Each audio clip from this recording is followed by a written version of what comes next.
Hello, everyone, and welcome. I am TheTonoMakai, a master of minds and of men. I'm going to try out something new. I'm going to be trying out some audio stories for all of you.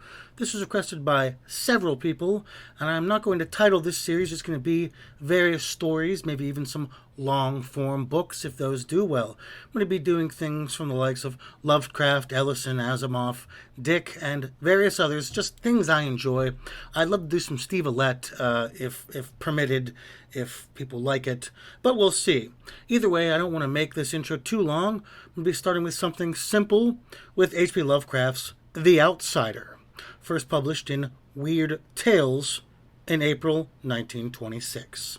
Let's get into it. The Outsider.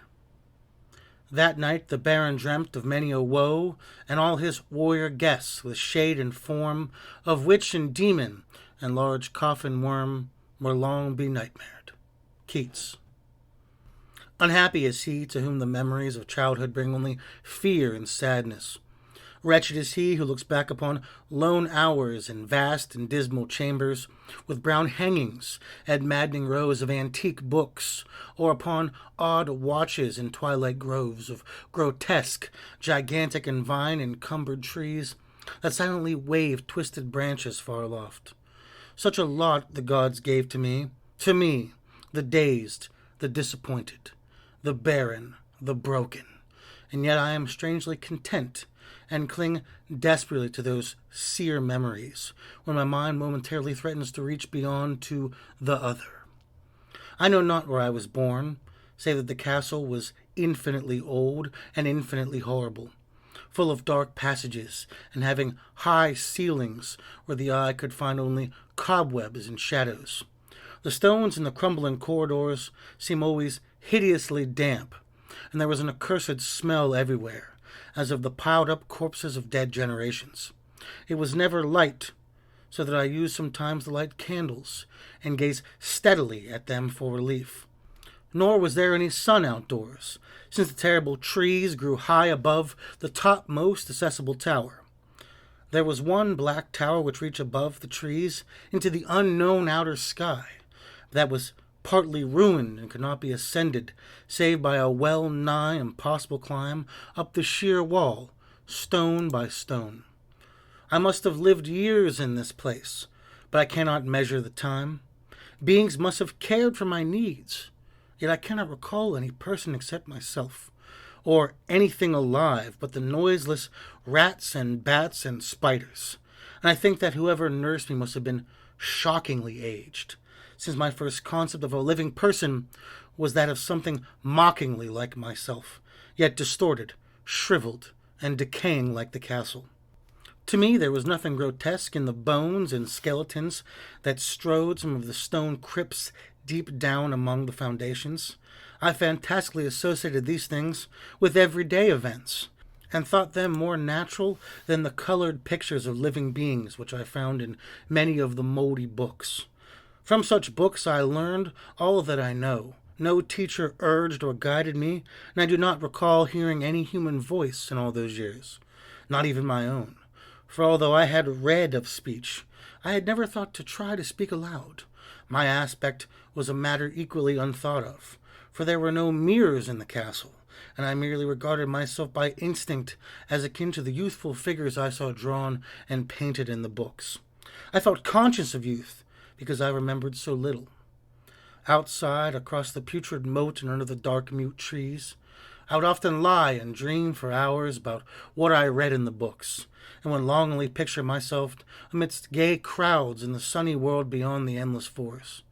Once I tried to escape from the forest, but as I went further from the castle, the shade grew denser and the air more filled with brooding fear, so that I ran frantically back lest I lose my way in a labyrinth of nighted silence. So through endless twilights I dreamed and waited, though I knew not what I waited for. Then in the shadow solitude my longing for light grew so frantic that I could rest no more, and I lifted entreating hands the single black ruined tower that reached above the forest into the unknown outer sky, and at last I resolved to scale that tower, fall though I might, since it were better to glimpse the sky and perish than to live without ever beholding day.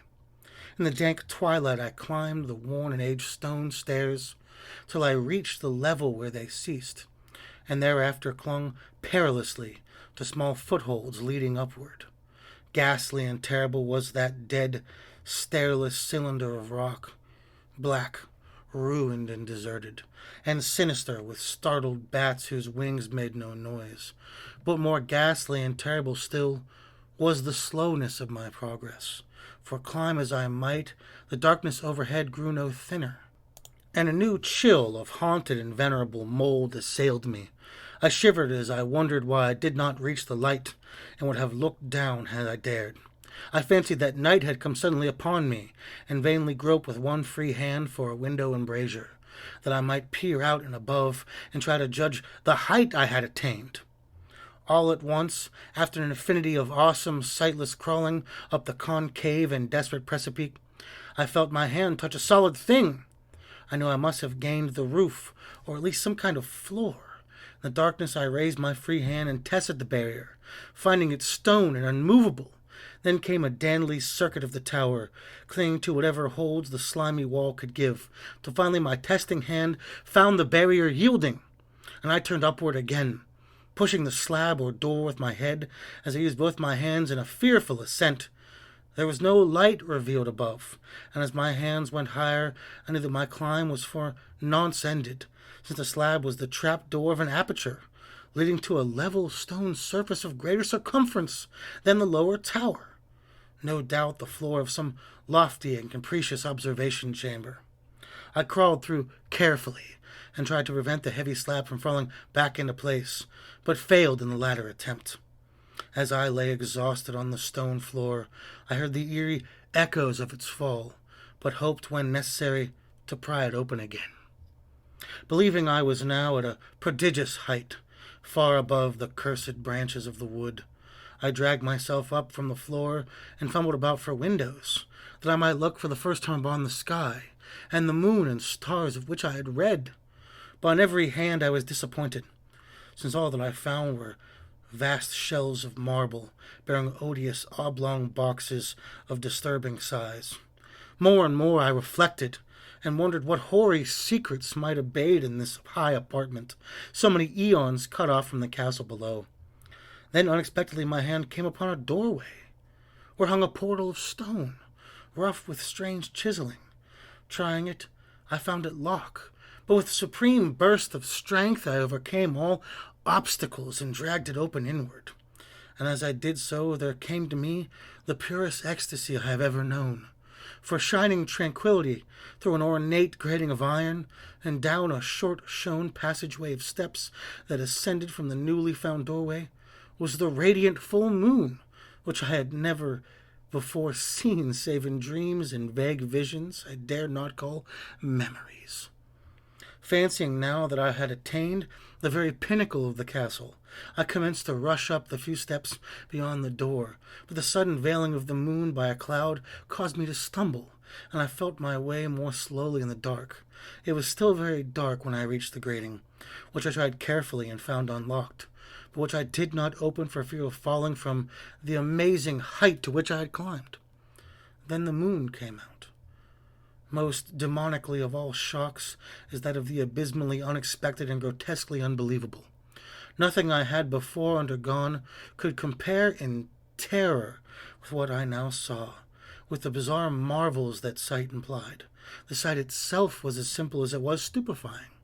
For it was merely this: instead of a dizzying prospect of treetops seen from a lofty eminence, there stretched around me on a level through the grating nothing less than the solid ground, decked and diversified by marble slabs and columns, and overshadowed by the ancient stone church, whose ruined spire gleamed spectrally in the moonlight.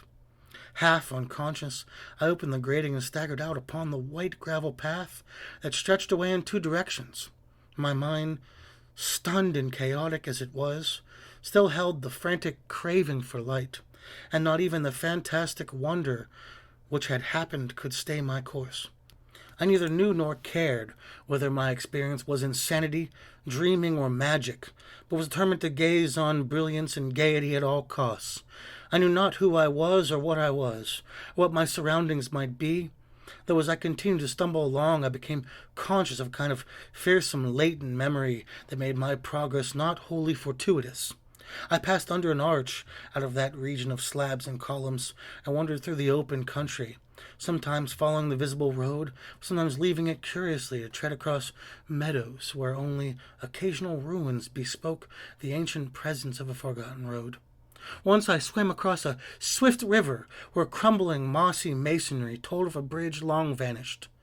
Over 2 hours must have passed before I reached what seemed to be my goal, a venerable ivied castle in a thicket-wooded park, maddening familiar, yet full of perplexing strangeness to me. I saw that the moat was filled in, and that some of the well-known towers were demolished, whilst new wings existed to confuse the beholder. But what I observed with chief interest and delight were the open windows, gorgeously ablaze with light, and sending forth sound of the gayest revelry. Advancing to one of these, I looked in and saw an oddly dressed company, indeed making merry, and speaking brightly to one another. I had never seemingly heard human speech before, and could guess only vaguely what was said. Some of the faces seemed to hold expression that brought up incredible remote recollections. Others were utterly alien. I now stepped through the low window into the brilliant light and ruined, stepping as I did so from my single bright moment of hope to my blackest convolution of despair and realization. The nightmare was quick to come, for as I entered there occurred immediately one of the most terrifying demonstrations I had ever conceived. Scarcely had I crossed the sill when there descending upon the whole company a sudden and unheralded fear of hideous intensity, distorting every face and invoking the most horrible screams from nearly every throat. Flight was universal, and in the clamor and panic several fell in a swoon and were dragged away by their madly fleeing companions. Many covered their eyes with their hands and plunged blindly and awkwardly in the race to escape, overturning furniture and stumbling against the walls before they managed to reach one of the many doors. The cries were shocking, and as I stood in the brilliant apartment alone and dazed, listening to their vanished echoes, I trembled at the thought of what might be lurking near me unseen. At the casual inspection, the room seemed deserted, but when I moved toward one of the alcoves, I thought I detected a presence there, a hint of motion beyond the golden arched doorway, leading to another and somewhat similar room.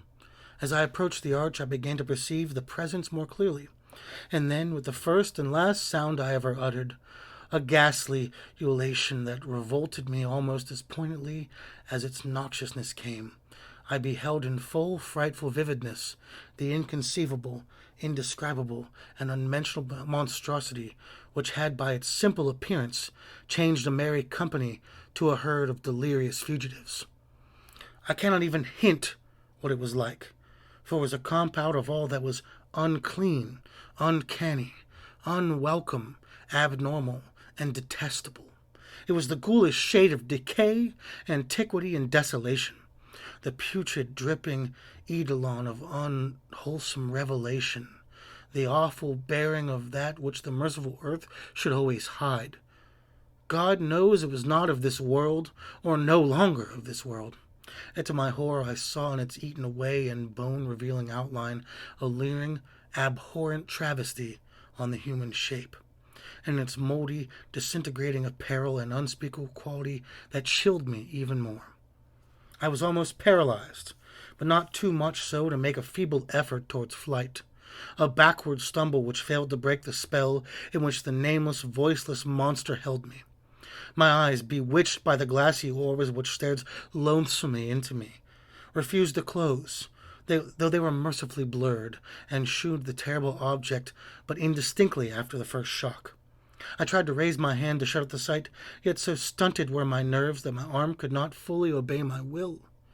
The attempt, however, was enough to disturb my balance, so that I had to stagger forward several steps to avoid falling, and as I did so I became suddenly and agonizingly aware of the nearness of the carrion thing, whose hideous hollow breath I half fancied I could hear. Nearly mad, I found myself yet able to throw out a hand to ward off the fortuitous apparition, which pressed so close, and in one cataclysmic second of cosmic nightmarish and hellish accident, my fingers touched the rotting, outstretched paw of the monster beneath the golden arch. I did not shriek, But all the fiendish ghouls that ride the night wind shrieked for me, as in that same second there crashed down upon my mind a single and fleeting avalanche of soul-annihilating memory. I knew in that second all that had been. I remembered beyond the frightful castle and the trees, and recognized the altered edifice in which I now stood. I recognized, most terribly of all, the unholy abomination that stood leering before me as I withdrew my sullied fingers from its own. But in the cosmos there is balm as well as bitterness, and that balm is the Penthe. In the supreme horror of that second, I forgot which had horrified me, and the burst of black memory vanished in a chaos of echoing images. In a dream I fled from that haunted and accursed pile, and ran swiftly and silently into the moonlight. When I returned to the churchyard place of marble and went down the steps, I found the stone trap-door immovable. But I was not sorry, for I had hated the antique castle in the trees.